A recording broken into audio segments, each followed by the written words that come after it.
Et salut à tous. Alors aujourd'hui je vous propose un petit sujet de discussion épineux et fâcheux, c'est les pistes cyclables. Alors on va voir un peu de quoi il en retourne, surtout en France. Allez, c'est parti. Tiens, tu vois, quand je parle de sujet épineux, alors on a l'épine, elle est en plein dedans là. Là la piste cyclable est là. Allez, c'est parti. 1, 2, 3, 4, 5, 6, 7, 8.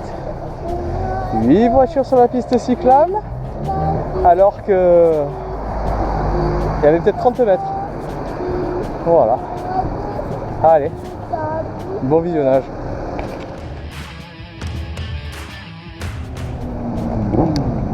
Alors, pour commencer cette vidéo, on ne peut pas aborder le problème des pistes cyclables si on n'aborde pas, si on ne fait pas un petit point sur la législation.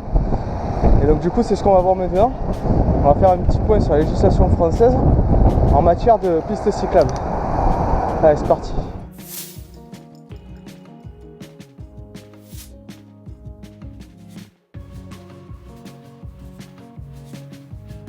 Bon, après ce petit point législation, maintenant on va voir en pratique réellement ce qui se passe et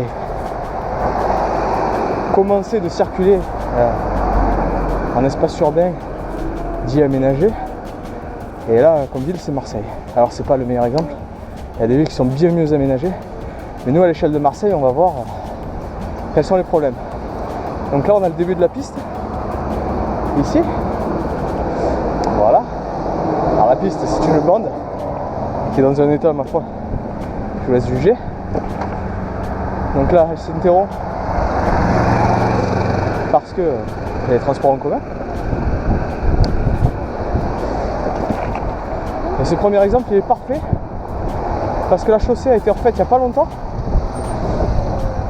un petit peu plus loin. Donc du coup, la piste cyclable a été créée, mais c'est une bande cyclable de quelques mètres à peine. Donc là déjà, le premier problème auquel on est confronté en ville, c'est aussi les gens qui stationnent sur la piste. Voilà, la bande cyclable passe là. Là aujourd'hui, je passe très juste, très juste. Et là, fin de bande cyclable, il faut que j'arrive à me réinsérer dans la circulation sans danger. Ce qui est, ma foi, inconcevable. Les travaux ont été entrepris ici, tout a été refait à neuf, mais on n'a pas fait de bande cyclable, on l'a pas continué. Et à la limite, il aurait été plus intéressant de ne pas en avoir du tout que d'avoir cette portion là qui est ultra dangereuse.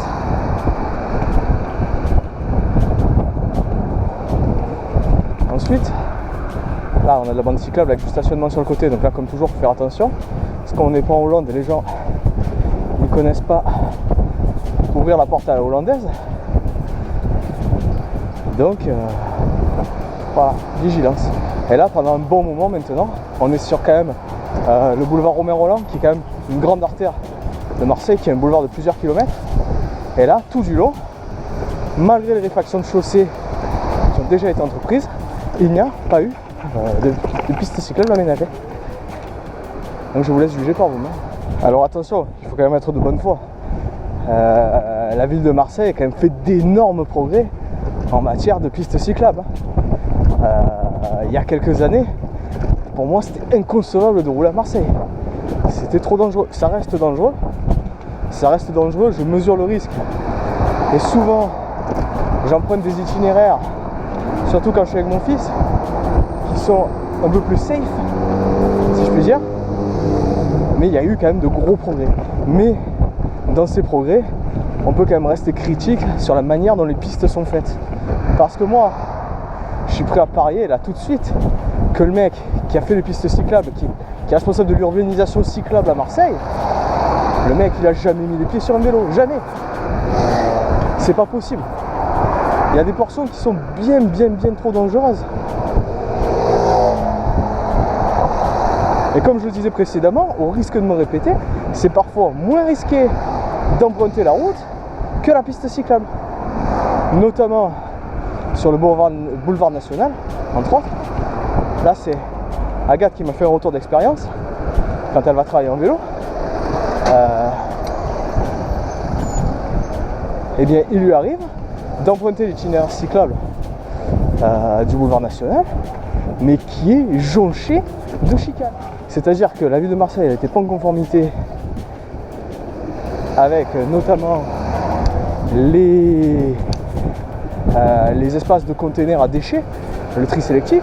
Donc, quand il a fallu en poser obligatoirement, elle a posé là où il y avait, c'est-à-dire sur la piste cyclable. Ce qui fait que quand vous êtes sur la piste cyclable du boulevard national, il faut descendre de la piste cyclable qui est sur un trottoir pour contourner les containers à déchets et ensuite remonter sur la piste cyclable. Donc après, faut pas s'étonner que les gens ils veulent pas prendre le vélo. Voilà, dans une ville comme la nôtre. Voilà. Alors je connais pas, je suis très sincère, je connais pas le pourcentage de pistes que contient, enfin que comprend la ville de Marseille, mais ça doit pas être énorme. Hein. Ça doit pas être énorme. Là regardez, ça fait déjà 1,5 km. 1,5 km que je roule et j'ai pas repris d'itinéraire cyclable du tout. Alors que ces chaussées ont été refaites. Alors certes, ces chaussées, ces rues sont vraiment pas larges. Mais il y a toujours un mais. Si vous circulez aux Pays-Bas, c'est pas du tout la même chose. Il y a des bandes cyclables même sur des voies minuscules. Ce sont des voies partagées, c'est-à-dire que le cycliste a son espace et l'automobiliste qui dépasse le cycliste est sur son espace et revient entre la chaussée et la piste cyclable. C'est pas très clair, mais c'est comme ça et ça marche super bien. Pour avoir été plusieurs fois aux Pays-Bas, c'est super bien fait. Nous, il n'y a rien. Voilà. Et je vais soulever un autre problème. C'est le problème, c'est le stationnement. Parce que ces chaussées ont été refaites, ici il n'y a pas de stationnement. On aurait pu largement faire une bande de cyclables, mais on a préféré faire du stationnement. Alors qu'on a un parking métro juste à côté qui peut contenir je sais pas combien de places. Ce qui est absolument illogique. Pour moi. Alors après on va dire oui mais c'est normal, mais si on veut rendre les villes plus vertes et plus cyclables, il va falloir faire des efforts les cocos. Parce que là c'est pas gagné. Alors par exemple ici, j'ai été obligé de descendre du vélo pour monter sur le trottoir et emprunter la piste cyclable. Donc là je vais traverser, là je suis sur du vert, alors ça c'est à moitié effacé, je suis sur du vert, je vais traverser, et en face, il y a, vous allez voir, plus rien.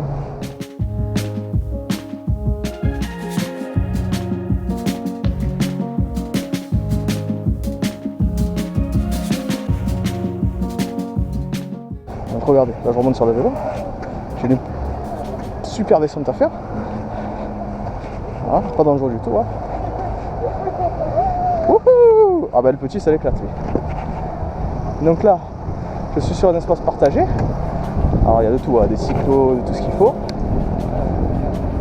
Je dois contourner le parvis.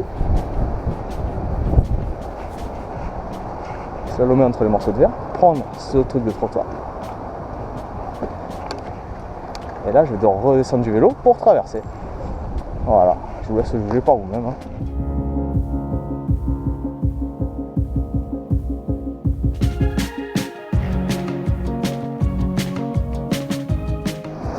Ici je peux me faire remonter sur mon vélo.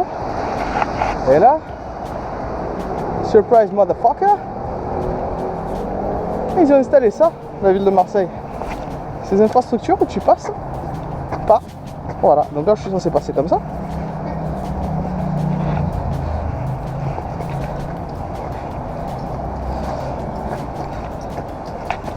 Hop, pardon.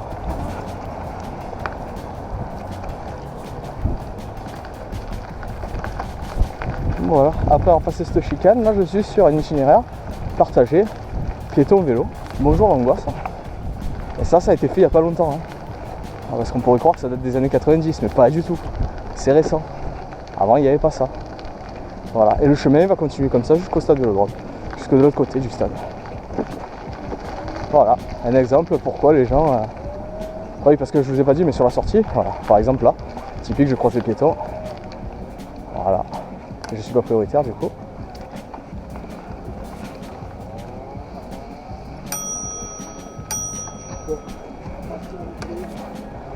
Merci beaucoup, merci beaucoup. Alors bien sûr, toujours la courtoisie. Mais voilà, je suis pas prioritaire. Donc quelqu'un qui doit par exemple aller faire du vélo taf le matin qui passe par là, ah ben bonjour l'angoisse. Voilà. Et c'est sûr que c'est pas un gain de temps. Alors il y a beaucoup d'avantages à faire du vélo taf, hein, autre que gagner du temps. Mais moi personnellement ça tous les matins, moi je peux être un boulard. Hein. Je comprends qu'il y en a qui passent pas le cap. Hein. Et bien sûr on arrive là-dessus. Voilà, sur lequel il faut ressortir. Alors là, attention, il faut avoir fait des études d'ingénieur. Hein. Alors autant avec le Brompton ça doit passer facile, et encore. Autant avec le vélo hollandais, bonjour angoisse.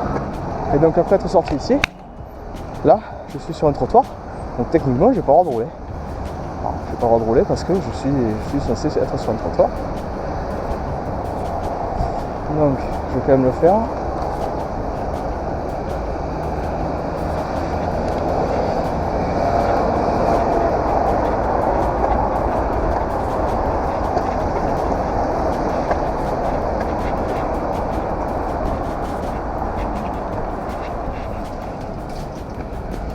Voilà le bordel que c'est de retrouver la piste cyclable. Gros bordel. Encore un autre exemple, et ça. Donc là on est sur une piste cyclable, on n'est pas sur une piste partagée. Donc on a du vélo qui roule sur le côté piéton, on a du piéton qui marche sur le vélo. Et tout ça dans un joyeux bordel organisé. Mais bordel quand même. Du scooter sur la piste cyclable. C'est la foire au grand n'importe quoi. Voilà.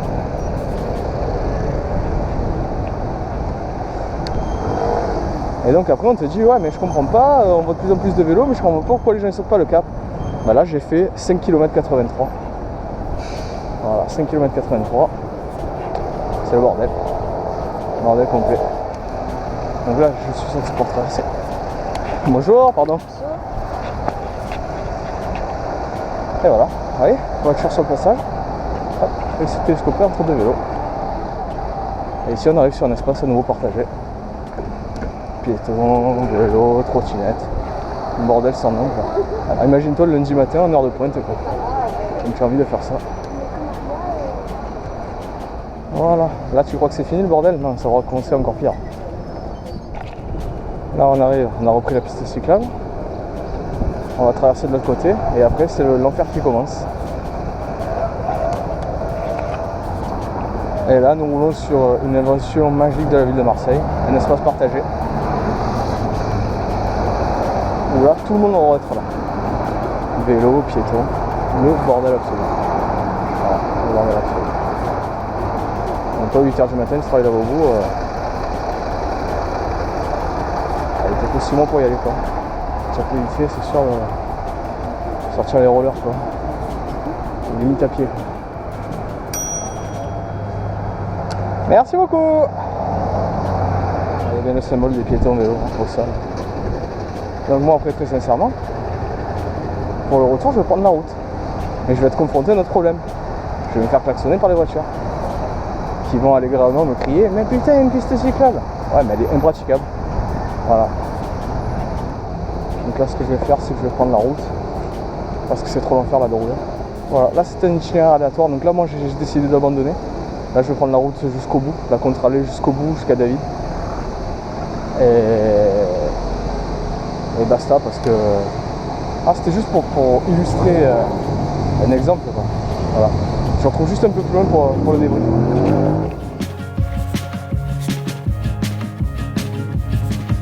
Pour débriefer de tout ça, ben voilà. Je suis reparti sur la contre-allée, j'avance à une vitesse normale, je fais de l'exercice réellement, je suis pas stressé à me dire je vais renverser un piéton, machin, tout ça. Voilà, je garde mes distances avec les voitures, mais je suis quand même bien mieux. Alors les voitures elles vont pas être contentes parce qu'elles pourront pas me doubler, mais bon, on peut pas contenter tout le monde dans la vie, et moi j'estime que c'est plus dangereux de rouler sur la piste partagée que sur la route, donc voilà, je roule sur la route. Donc pour conclure sur cette vidéo, on est face à un problème aujourd'hui sur notre ville, hein, et sur d'autres villes aussi. Hein. Il y en a qui sont bien mieux que ça, bien mieux desservis. Je pense notamment à la ville de Grenoble, qui compte 40 km de pistes cyclables.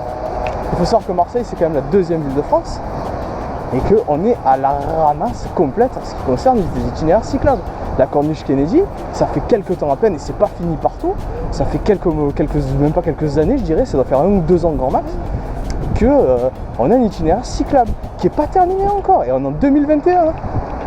Voilà, donc oui, la commune, elle fait de gros progrès, parce que comme je l'ai dit en début de vidéo, il y a quelques années, j'aurais même pas pris le vélo en ville, et d'autant moins avec mon petit derrière. Mais là, c'est une catastrophe. Et là, je vous ai montré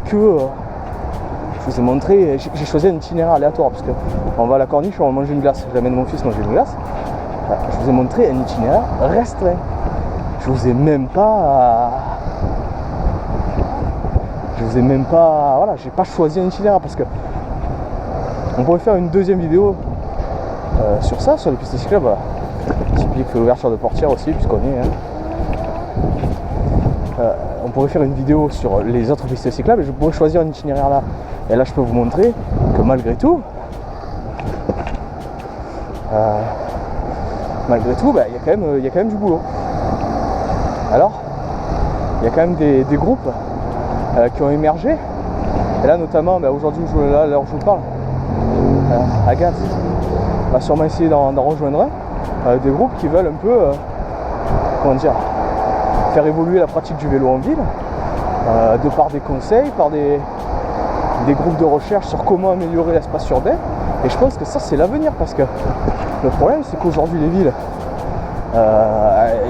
c'est quand même catastrophique. La circulation, elle est chaotique en voiture. Nous, chez nous, le service de bus, métro, c'est une catastrophe aussi, il ne faut pas se voiler la face. Donc le vélo, c'est une solution alternative très intéressante. Mais le problème, c'est que la ville, malgré tous ses efforts, peine à développer son réseau cyclable, quoi. Voilà. Donc moi, j'aimerais bien avoir un petit peu vos avis sur comment ça se passe chez vous, les itinéraires cyclables, ce que vous en pensez. Et puis me dire s'il y a des points sur lesquels vous voudriez qu'on revienne. Voilà. Allez, sur ce, je vous souhaite une bonne journée. Et j'espère qu'on va pouvoir aller manger cette glace là. Ça sent bon. Allez, à bientôt.